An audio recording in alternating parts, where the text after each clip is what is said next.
महाराज शिवदत्त कब तक लौट रहे हैं? कोई समाचार प्राप्त नहीं हो रहा है। जी हुजूर। हाँ, क्योंकि उनके आते ही।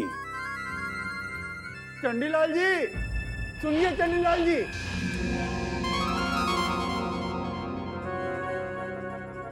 चंडीलाल जी, हमारे हुजूर जनाब क्रूर सिंह आपसे कुछ कहना चाहते हैं।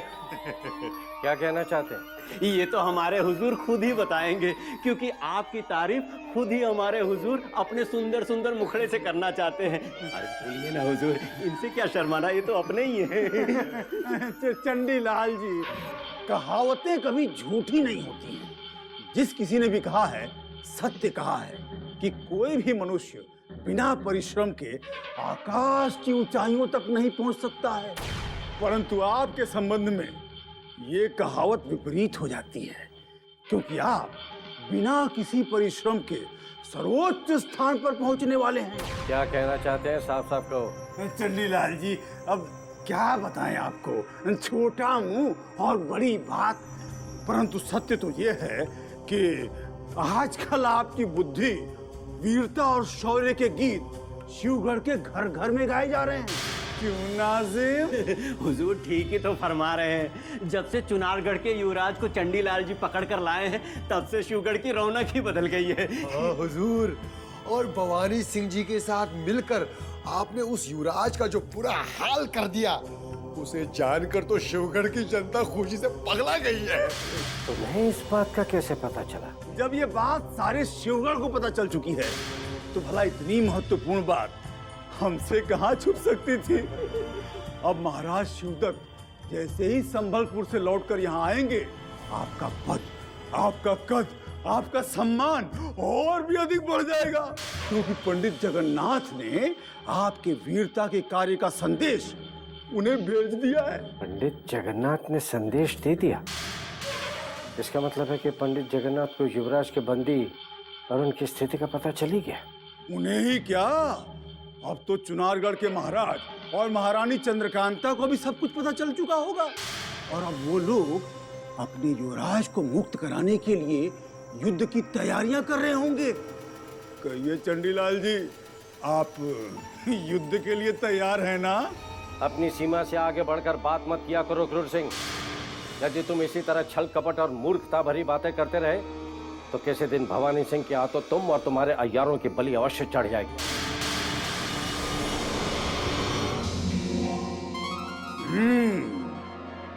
बलि तो अब तुम्हारी चढ़ेगी चंडीलाल। महाराज शिवदत्त के लौटने से पूर्व यदि युवराज इंद्रजीत सिंह की मृत्यु हो जाती है, तो ना भवानी सिंह बचेगा, ना तुम।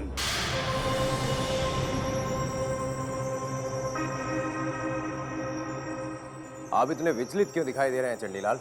क्योंकि युवराज इंद्रजीत सिंह के बंदी होने का पता पंडित जगन्नाथ को भी चल गया है। ये हम जानते हैं, परंतु आप ये नहीं जानते कि उन्होंने संबलपुर में महाराज शिवदत्त को भी सूचना भिजवा दी है। इसलिए महाराज के लौटने से पहले मूर्छित युवराज को बचाने का कोई न कोई उपाय अवश्य करना होगा। वैदराज मूर्छित पड़े युवराज का इलाज कर रहे हैं चंडीलाल, और हमारा भय वैदराज को विवश कर देगा कि महाराज के लौटने से पूर्व वो युवराज को स्वस्थ कर दें। आपके भय से वैदराज युवराज को स्वस्थ नहीं कर सकेंगे। मैंने आपको कितनी बार कहा कि युवराज अभी अबोध बालक है, उस पर इस तरह के अत्याचार मत कीजिए, लेकिन आपने मेरे सुझाव को ठुकरा दिया और इतना बड़ा संकट खड़ा कर दिया। चंडीलाल, शिवगढ़ की इस धरती पर हमारे सामने ऊंची आवाज में बोलने का साहस किसी ने नहीं किया। तुम हमें पाठ पढ़ाने की कोशिश मत करो। हमने युवराज के साथ कुछ बुरा नहीं किया। हमने उसे सिर्फ उतनी ही यातनाएं दी हैं जितनी उसने मांगी थी। क्या तुम भूल गए?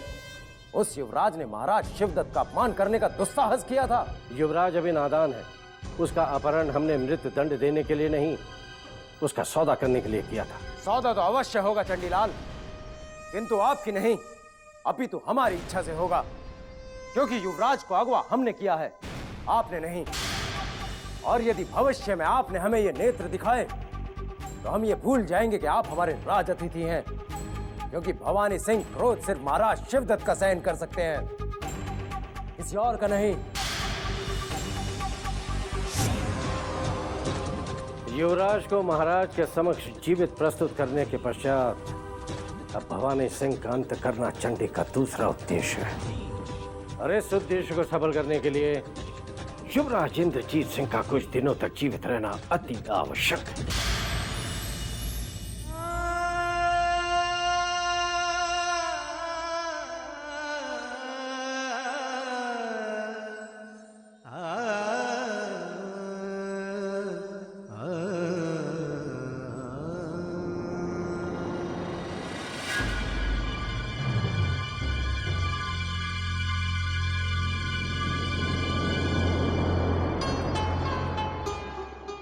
शेर खान, युवराज इंद्रजीत सिंह की मूर्छा टूटी या नहीं? नहीं हुजूर, अब तो वैदराज भी नाउम्मीद हो चुके हैं।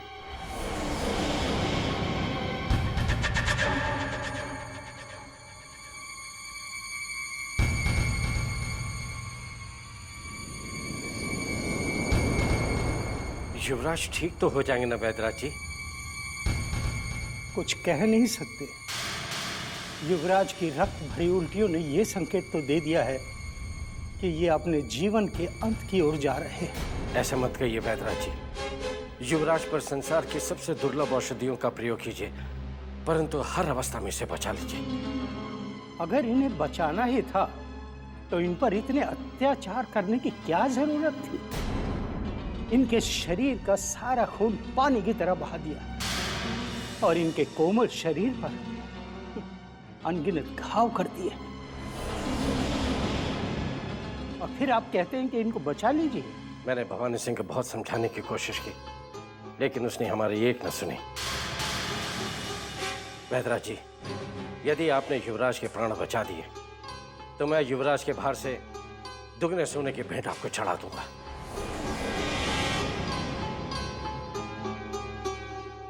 यदि आप मुझे हीरे जवाहरात में भी तोलें तो कोई लाभ नहीं होने वाला है, क्योंकि घायल युवराज का शरीर हर क्षण हर पल मृत्यु की ओर बढ़ा चला जा रहा है। महाराज के आने से पहले यदि ये चला गया तो ना आप बचेंगे और न ही शिवगढ़ में कोई और, क्योंकि युवराज की मृत्यु होते ही शिवगढ़ पर आक्रमण हो जाएगा और महाराज शिवदत्त की अनुपस्थिति में शत्रु वीरेंद्र सिंह की सेना हमें काट काट कर फेंक देगी। अगर इस परिणाम की पहले से चिंता कर लेते तो ये अनर्थ होने से टल सकता था।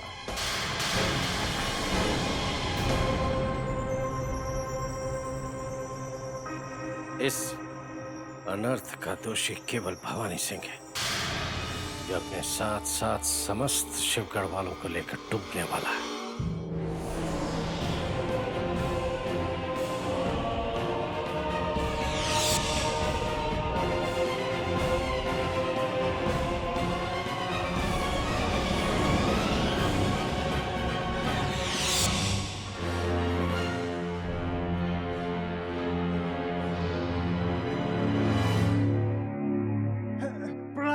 सिंह जी बड़े भाग प्रभु दर्शन देना।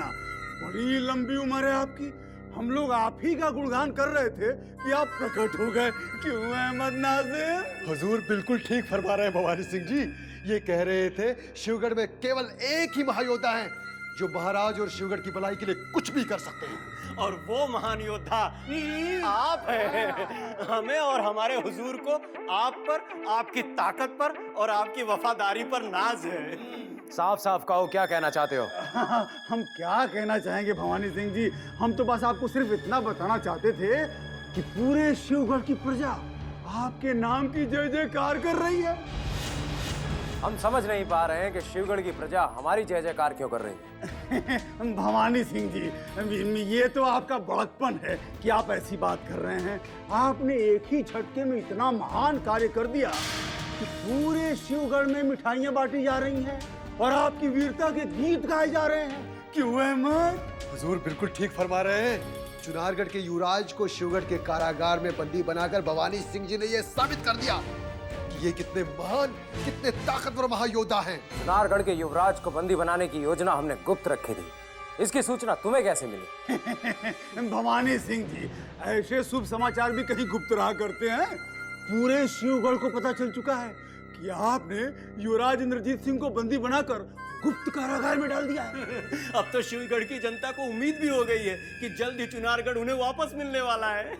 युवराज इंद्रजीत सिंह को बंदी बनाने का गुप्त भेद अचानक प्रजा के सामने कैसे उजागर हो गया? अवश्य वो कोई हमारा ही विश्वास पात्र है जिसने ये भेद खोला है। पता लगाना होगा कौन है वो जिसने अपनी मृत्यु को पुकारा है। मृदुला, अब हमारे कौन से शत्रु से मिलने जा रही हो?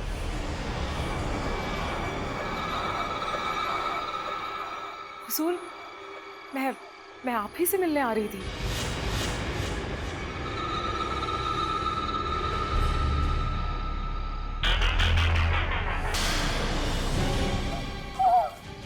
असत्य बोलकर हमारे क्रोध को मत भड़काओ मृदुला।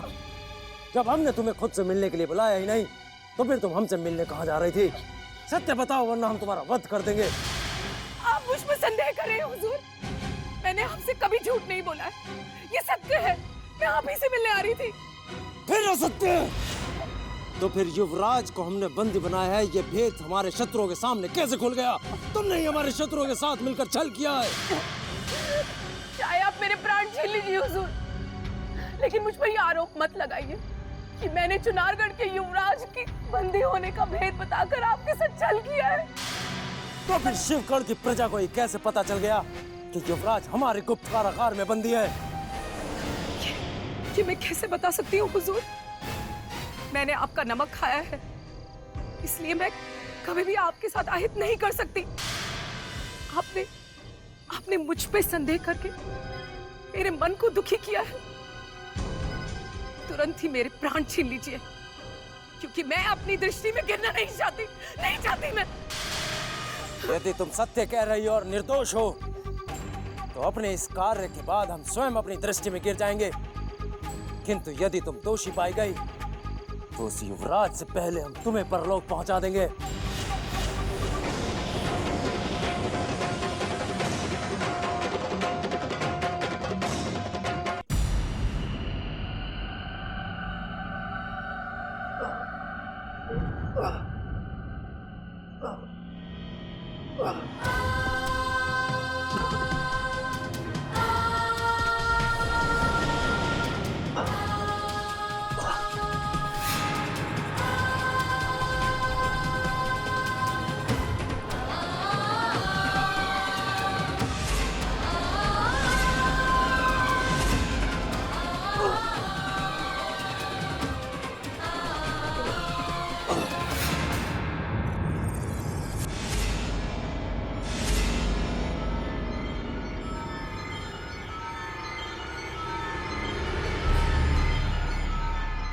युवराज की मृत्यु हो चुकी है।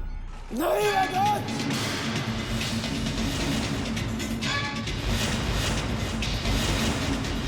युवराज हमारी इच्छा के बगैर मर कैसे गया? वैद्यराज, इसे सिर्फ तब तक जीवित कर दो जब तक महाराज संबलपुर से लौट कर नहीं आ जाते, अन्यथा हम तुम्हें मौत के घाट उतार देंगे। इसे छोड़ दो भवानी सिंह। भला इसमें इसका क्या दोष? नहीं चंडीलाल, युवराज की अकस्मात मृत्यु ने हमारे भीतर के यमराज को फिर से जगा दिया है। जब तक हम इस वैद्यराज को मौत के घाट नहीं उतार देंगे, हमारी क्रोध की अग्नि शांत नहीं होगी।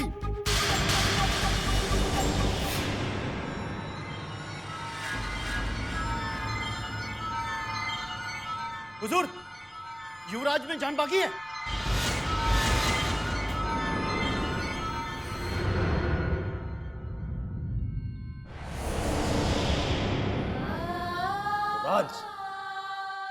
युवराज, युवराज, युवराज के प्राण शेष है वैद्यराज जी। अपने प्राण बचाने हैं तो अभी भी युवराज को बचाने का आपके पास अंतिम अवसर है।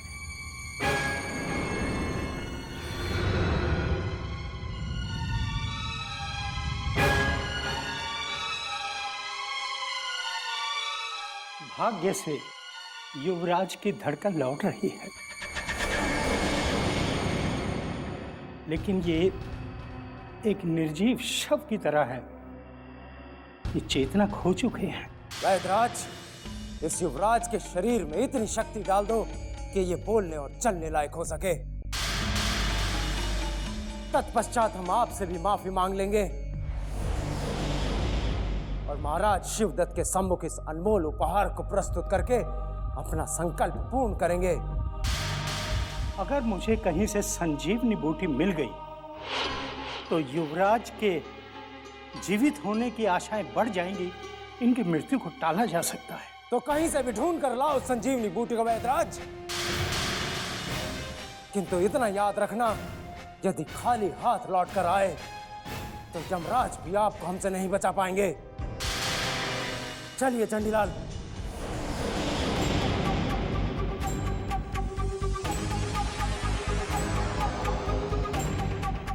युवराज इंद्रजीत सिंह को बचाना संभव नहीं तो कठिन अवश्य है।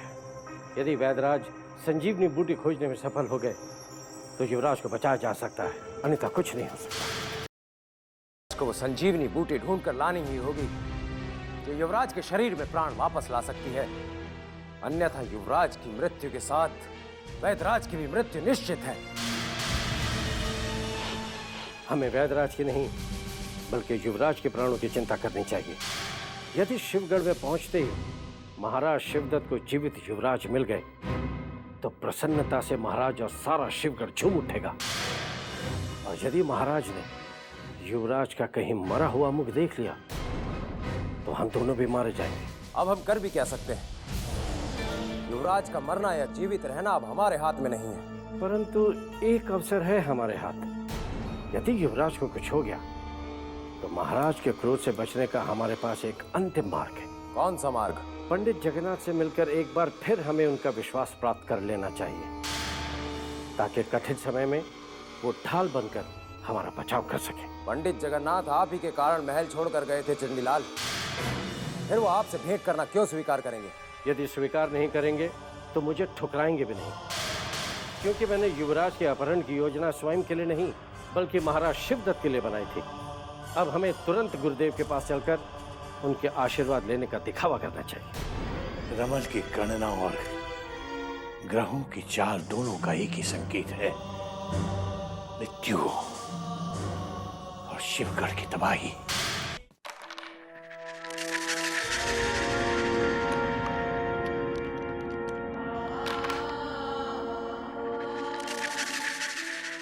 एक बार भी शुभ अंक नहीं। मेरे बार बार प्रयास के बावजूद भी अंकों का एक भी शुभ योग नहीं। रमल की गणना और ग्रहों की चाल दोनों का एक ही संकेत है, मृत्यु और शिवगढ़ की तबाही। क्यों क्यों?